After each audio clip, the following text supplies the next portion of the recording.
Bonjour chers abonnés d'Alphie Cuisine, merci et bienvenue. Aujourd'hui au menu, on va préparer des pommes de terre sautées au bœuf. Voilà, ce qu'on va faire, c'est qu'on a épluché 2 à 3 grosses pommes de terre qu'on a découpées en cubes bien lavées, bien essuyées. On va faire suer le tout avec un peu de sel, comme pour faire des pommes de terre sautées. La deuxième étape, c'est de faire saisir la viande de bœuf. Utiliser du filet de bœuf ou la partie à l'oyau ou la bavette, qui sont les parties les plus tendres et qui se cuisent très facilement. Pour les bœufs, on n'y touche plus. On va laisser saisir le tout, faire sortir les sucs et laisser dorer. On va revenir sur les pommes de terre, les faire revenir, bien les remuer pour avoir une cuisson uniforme. Parce que c'est ça le but de ce plat.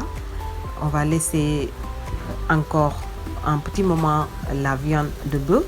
Voilà, là on a le résultat obtenu. On va assaisonner maintenant avec de la purée d'ail qui sont dans nos vidéos précédentes sur Alphie Cuisine, un peu de thym, un peu de herbes de Provence. Voilà, j'ai mélangé les deux parce que c'est des herbes, c'est des épices qui se marient avec la viande.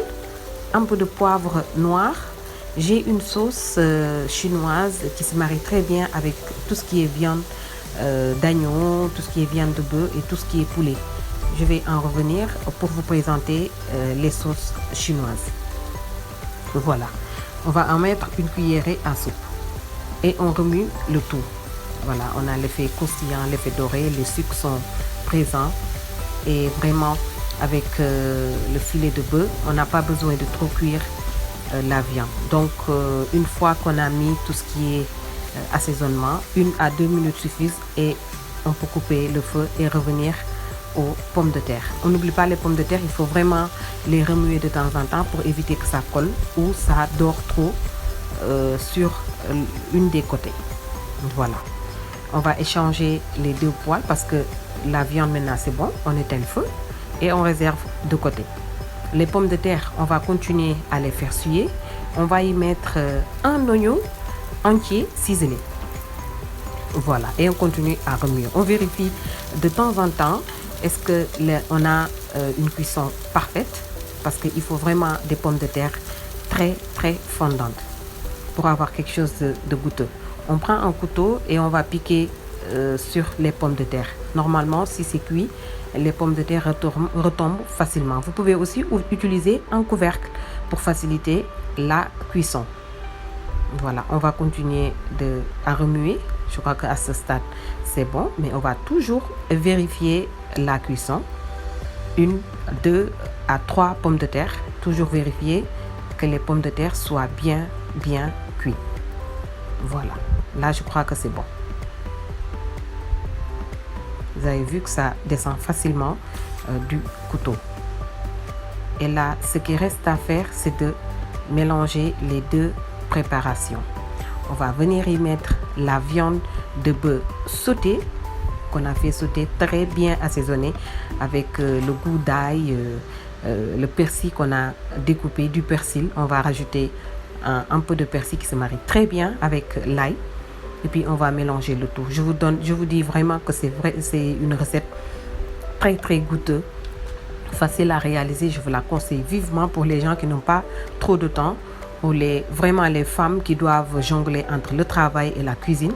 C'est idéal. C'est une recette complète avec les féculents de pommes de terre et les protéines de la viande de bœuf. On peut aussi bien la reprendre avec de la viande d'agneau qui est beaucoup plus goûteuse et vous avez le même résultat. Maintenant, ce qui reste à faire, c'est de venir y rajouter un peu d'huile. J'avais préparé une huile à base d'huile d'olive, de persil et d'ail que j'avais mixé, qui sont aussi dans nos vidéos précédentes. On va venir y rajouter quelques gouttes. Et puis c'est bon. On va laisser crépiter encore 1 à 2 minutes et passer au dressage. Voilà, les pommes de terre sautées au bœuf, version Alphie Cuisine. Je vous la recommande vivement, surtout pour les enfants qui aiment bien manger les pommes de terre et de la viande. Voilà, chers abonnés, une recette très très facile, idéale pour cet été. Vous pouvez la manger avec une petite salade à côté et ça va apporter un peu de fraîcheur.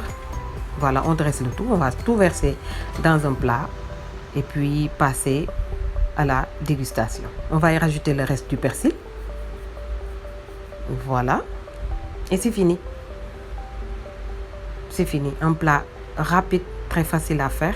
Je vous remercie de suivre cette page d'Alphie Cuisine. N'oubliez pas de liker les vidéos et de partager aussi les vidéos. Continuez à vous abonner pour avoir beaucoup plus de recettes sur Alphie Cuisine. Merci beaucoup et à bientôt.